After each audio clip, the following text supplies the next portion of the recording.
스가랴서 14장 말씀입니다. 우리가 TV를 볼 때 예고편을 보죠. 이미 만들어져 있고 언제 몇 날 몇 시에 이 프로그램을 상영한다라고 이렇게 예고편을 보여줍니다. 그것은 미리 만들어 놓고 이렇게 보여줄 것을 미리 보여주는 것이죠. 일기예보도 마찬가지예요. 비가 오는 것을 예측하는 거죠. 그리고 오늘은 날씨가 어떻습니다. 또 일주일 뒤면 날씨가 이럴 겁니다 라고 예측하는 것입니다. 오늘 스가랴 14장의 말씀은 마지막 때에 관한 그런 예언의 말씀입니다. 하나님께서 마지막 때가 되면 이러한 일들이 일어날 것이다 라고 스가랴 선지자를 통해서 미리 보여주시는 것이죠. 그리고 그날에 일어날 일들을 말씀해 주시는 것입니다. 성경에 보면은 메시아가 오시는다는 그런 예언이 456번 이렇게 성경에 기록되어져 있습니다. 그리고 그 말씀대로 구약 성경에 오신다는 그 메시아는 지금 예수님으로 신약시대에 오셔가지고 지금도 성령으로 우리 가운데 역사하시고 계시죠. 그리고 재림에 대한 그런 예언은 그 성경에 1518번이 이렇게 나와 있다라고 해요. 이것은 아직 실현되지 않았지만 마지막 때가 되면 반드시 오신다는 그런 말씀입니다. 성경에 예수님 메시아를 이 땅에 보내주신다는 것은 이미 이루어졌고 성취되었고 또 마지막 때가 되면 예수님이 다시 오신다는 재림하신다는 말씀이 바로 오늘 14장의 말씀인 것입니다. 마지막 날 여호와의 날에 대해서 1절에 보니까 얘기합니다. 그리고 다시 오시는 그날 심판한 날에 예수님은 여러 가지 이렇게 현상과 같이 오신다라고 말씀합니다. 1절에서 3절 말씀 보니까는 예수님이 다시 오시는 날 그 날에는 최후의 전쟁이 일어난다라고 그래요. 마지막 전쟁이 그렇게 발발한다라고 말합니다. 예수님이 다시 오시는 날은 어떤 날입니까? 심판의 날이기 때문에 그렇습니다. 마지막 심판은 하나님의 백성들과 교회에서부터 그렇게 교회로부터 시작됩니다. 왜 그럴까요? 하나님은 왜 교회와 하나님의 백성들을 먼저 심판할까요? 그것은 왜 그렇습니까? 바로 알곡과 가라지를 먼저 구분하기 위함입니다. 또 양과 염소를 구별하기 위해서입니다. 하나님의 백성과 하나님의 백성이 아닌 자들을 구별하기 위해서 이렇게 바로 하나님의 백성들과 교회를 심판하는 것입니다. 교회에 등록됐다고 해서 안심하면 안 되죠. 교회에 소속되어 있다고 다 구원받는 것이 아닙니다. 우리는 확실하게 우리 안에 예수님이 거하는지 또 믿음의 확신 안에 거하는지 그리고 정말 예수님을 나의 주로 생명의 주인으로 내가 모시면서 영접하면서 구원받은 백성답게 살아가는지 그런 확신이 우리 안에 있어야 된다는 것입니다. 그냥 겉으로 볼 때는 다 모두가 하나님의 백성들이지만은 이 환란이 일어나면 이 마지막 때가 되면 믿음이 없는 사람과 있는 사람이 확연하게 구별될 것이라는 말씀입니다. 우리는 마지막 환난 때에도 정말 이 믿음을 지키고 또 변치 않는 믿음으로 하나님의 구원의 축복을 다 받는 우리 모두가 되었으면 좋겠습니다. 하나님은 이렇게 백성들 뿐만이 아니라 열국을 세계 만방을 이렇게 심판하시겠다라고 그렇게 말씀하십니다. 예수님이 다시 오시면 하나님을 대적했던 모든 그런 세력들, 원수의 세력들을 다 이렇게 멸하시겠다는 그런 말씀입니다. 또 하나님은 그 대적들과 전쟁을 합니다. 그리고 인해서 보니까는 폐를 입는 약탈이 되며 욕을 보며 잡혀가는 그런 백성들이 절반이나 될 것이다 라고 그렇게 말씀하고 있습니다. 바로 대환란이 핍박이 오면 하나님의 백성인 것 같은데 실족하여 넘어지고 또 하나님을 배반하고 돌아서는 사람들이 많이 생길 것이라는 그런 말씀이죠.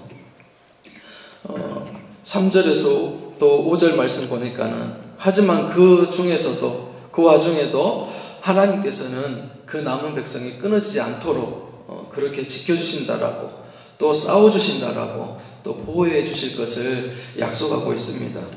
정말 성도들이 정말 힘들어서 정말 어려울 때에는 어떻게라도 하신다는 것입니까? 바로 하나님께서 직접 예루살렘 앞에 있는 그 감람산을 갈라서라도 지진을 일으켜서라도 반드시 피할 길을 내주시겠다는 구원의 길을 열어주시겠다라고 그렇게 약속하고 계시는 것입니다. 이 땅에서 우리들이 환난을 당하고 또 구원받은 백성들이 어려운 일들을 겪는데 하나님은 반드시 피할 길들을 우리에게 허락하여 주신다라고 말씀하는 것입니다. 마지막까지 주님을 믿고 의지하고 흔들리지 아니하면 하나님은 이렇게 자연현상을 통해서라도 하나님은 그 피할 길을 열으시고 또 그들을 지키시고 보호하신다는 그런 은혜의 말씀입니다. 또 6절에서 7절의 말씀 보면 빛도 없고 광명한 자들이 떠나는 날이라고 그렇게 말씀합니다. 이 마지막 때가 되면 어떻게 된다는 것입니까? 바로 세상에 빛이나 영광이 사라진다는 것입니다.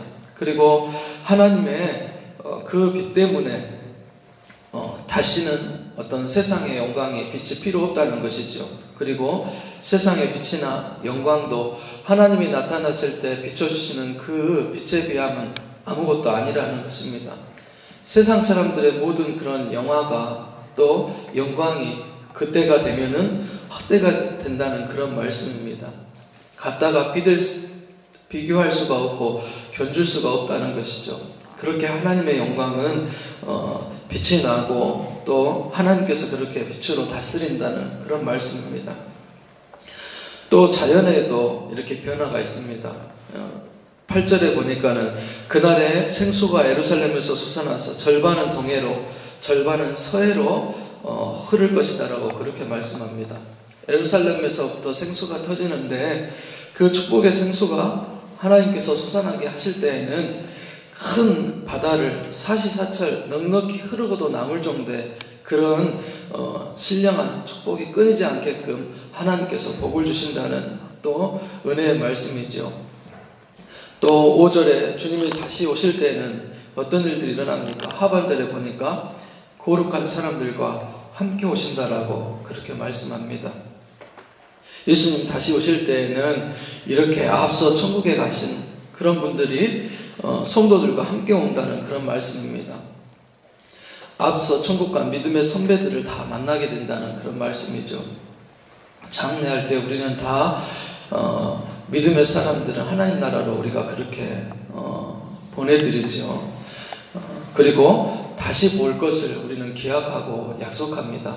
그런데 마지막 때가 되면 거룩한 이런 하나님의 성도들과 다시 재회하는 그런 일들이 일어난다고 그렇게 말씀하시는 것입니다.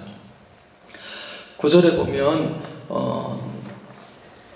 오직 하나님만이 경배받으실 천하의 왕이다라고 그렇게 말씀합니다. 하나님 외에는 어떤 영광도 존귀를 받을 다른 신이 존재하지 않는다는 그런 말씀이죠. 그리고 예수님께서는 이 역사의 주역이시고 또 왕이 누구인지를 보여주시기 위해서 다시 이렇게 오신다는 것입니다. 그때가 되면은 하나님이 이렇게 영광이 빛이 나고 또 하나님이 높여지는데 그렇게 하나님만 높여지는 것이 아니라 함께 높여지는 것인데 10절에 보니까 예루살렘도 같이 그렇게 높여진다라고 그렇게 말씀합니다. 온 땅이 아라바 같이 되리라는 그런 말씀은 아라바는 평지입니다. 평야지역입니다. 그렇게 낮아진다는 그런 뜻이죠. 예루살렘은 가만히 있습니다. 그런데 다른 모든 땅들이 다 낮아지는 것입니다. 그리고 10절에 보면 이렇게 그 지명이 있어요. 그것은 뭐냐면 예루살렘 성곽의 그 모퉁이의 구석구석의 지명들인데 예루살렘 성전이 이렇게 높이 치솟는다는 그런 말씀이에요. 어떤 말씀이냐면 옆에 모든 지역들이 다 낮아지니까는 예루살렘이 높이 드러나는 거죠. 지금도 그래요. 우리 믿음의 성도들 보면 연약하고 약해서 어떻게 보면은 초라하게 보일 수도 있지만은 그게 아니라는 거죠. 마지막 때가 되면 가장 거룩하고 또 신실하고 아름답게 이렇게 주님께서 높여주신다는 그런 말씀입니다. 우리는 하나님의 자녀에 대한 그런 자부심이 있어야 돼요. 가치가 있어야 돼요. 그리고 어떤 그 자부심을 가지고 믿음으로 살아가야 됩니다. 마지막 때가 되면은 하나님이 세상의 교만한 것들을 다 낮추시고 바로 하나님의 교회, 하나님의 성도를 높여주신다는 그런 말씀입니다. 그래서 우리는 믿음으로 이렇게 하나님의 일들 정말 자부심을 가지고 긍지를 가지고 또 하나님의 자녀된 그런 은혜를 가지고 열심으로 세상에서 기도하면서 그렇게 승리하며 살아야 될 줄로 믿습니다. 하나님이 높여주신다는 겁니다. 그때가 되면 이렇게 가치 없는 것, 또 영화가 없는 것은 다 헛되게 돼버린다는 말씀이죠. 그리고 하나님의 영광만 드러난다는 그런 말씀이 됩니다. 때로는 그래요. 이 땅에서 우리가 살아가면 그냥 세상 것들이 커 보이잖아요. 세상의 영화들이 커 보이고 나도 모르는 순간에 그것들을 쫓아서 살아갈 때가 많이 있어요. 하나님 앞에 내가 와서 엎드리고 기도할 때는 하나님의 영광의 은혜가 크고 귀하고 정말 소중한데 내가 돌아서서 세상에 나가보면 그것들이 허무하게 느껴질 때가 많이 있다는 거예요. 그런데도 어때요? 내 인생의 주인이 하나님이시고 또 이 모든 세상 역사의 주인공이 바로 왕이 하나님이라는 사실을 우리는 꼭 믿고 기억하면서 고백하면서 살아야 된다는 거예요. 마지막 때가 되면 하나님의 심판의 날이 되면 그때에는 정말 소중하고 가치 있는 것, 귀한 것, 또 영광된 것은 드러나게 된다는 거예요. 그게 바로 하나님의 나라와 하나님의 성도들과 하나님의 교회라고 그렇게 말씀하고 계시는 겁니다. 이 땅에 보면 하나님을 예배하는 사람들과 또 하나님을 대적하는 사람들이 그렇게 살아갑니다. 그런데 14장 10절 이후에 보면은 이제 하나님을 대적했던 그런 원수의 세력들도 하나님 앞에 절기를 지킵니다. 왜 그럽니까? 그때가 되면 경배하지 않는 사람은 살아갈 수가 없기 때문에 그래요. 그래서 또 한 가지 의미는 이렇게 이방인들 속에도 하나님을 믿지 않는 그런 백성들 속에도 신실한 하나님의 자녀들이 그렇게 남는 자로 남겨져 있다는 그런 말씀이에요. 그래서 하나님은 예루살렘에 오는 그 이방 나라의 그런 백성들을 통해서도 이렇게 영광 받으신다는 그런 말씀이죠.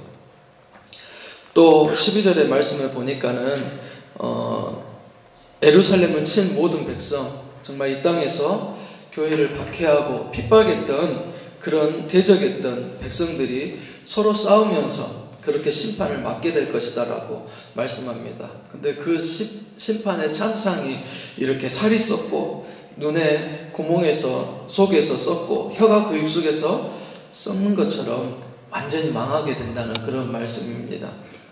그렇게 심판이 이루어질 거다라고 말씀하시는 것입니다. 그리고 16절에 17절의 말씀 보면 이렇게 정말 이렇게 만군의 여호와를 섬기지 않으면, 예배하지 않으면 사람은 어떻습니까? 자신을 섬깁니다. 그리고 세상의 우상들을 섬기게 됩니다. 그때 하나님께서 비를 걷어버리신다고 그렇게 말씀하시죠. 우리에게 주셨던 그 모든 축복을 걷어버린다라고, 거두신다라고 말씀하고 계시는 것입니다.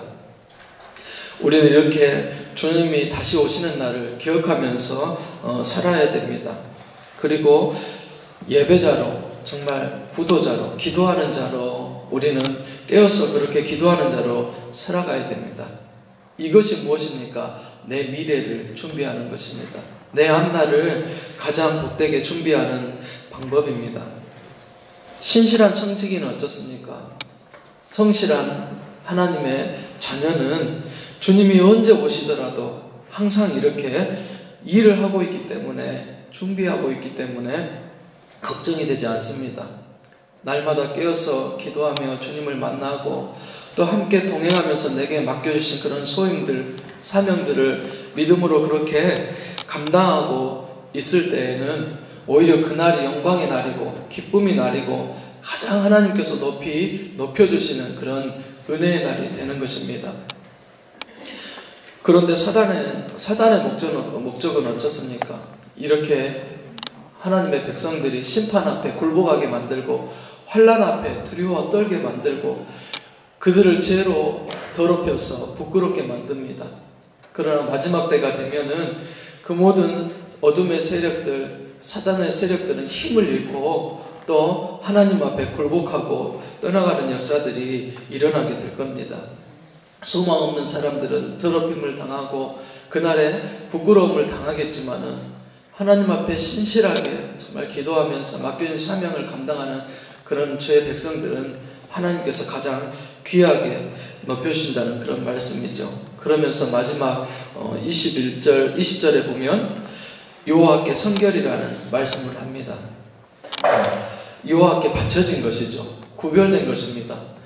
하나님은 마지막 때 하나님 거룩하지 않는 것들 또 더러워진 것들은 남지 못하게 하신다는 것입니다. 그래서 그릇 하나에다가도 또 뭐 작은 소소한 소에다는 방울 하나에다가도 성결이라고 다 써붙여져 있다는 그런 말씀을 마지막에 기록하는 것을 볼 수가 있습니다. 그것은 거룩한 거죠. 우리가 마지막 때 정말 이렇게 간직해야 될 것, 또 지켜야 될 것이 바로 이 거룩이라는 것입니다. 언제도 말씀드렸지만 거룩이라는 것이 우리가 가장 추구해야 될 것입니다. 잘나고 똑똑하고 많이 가진 것, 그것은 세상의 기준이지만 하나님께서 바라보시고 은혜 주시고 축복하시고 들어 쓰시는 것은 바로 이 거룩한 백성입니다. 고전에도 신약 성경에도 보면은 깨끗한 그릇 하나님께서 쓰신다라고 그러잖아요. 뭐 왕궁에는 금그릇도 있고 또 좋은 그릇도 많이 있지만은 하나님은 질그릇 같아도 깨끗한 그릇을 쓰신다라고 그렇게 말씀하시는 것을 봅니다. 바로 우리 하나님의 백성들이 정말 이렇게 구별되어질 때, 정결할 때, 성결을 입을 때, 또 거룩해질 때 하나님께서는 우리를 그렇게 들어서 하나님의 도구로 귀하게 그렇게 쓰신다는 말씀입니다. 새벽에 기도하실 때 어떤 재림의 신앙, 주님 곧 오시니까 내가 믿음으로 깨어서 기도하며 그때 오히려 더 하나님께 은혜를 힘입고 영광을 덧입는 그런 시간, 내가 더 기다려지고 사모하는 그런 시간이 되어지기를 바랍니다. 그리고 무엇보다도 우리의 삶이 하나님 앞에 구별되어지고 또 정결하고 거룩하여져서 언제든지 하나님 원하실 때 귀하게 쓰임받는 우리 삶이 될 수 있기를 주님의 이름으로 소원합니다. 기도하시겠습니다.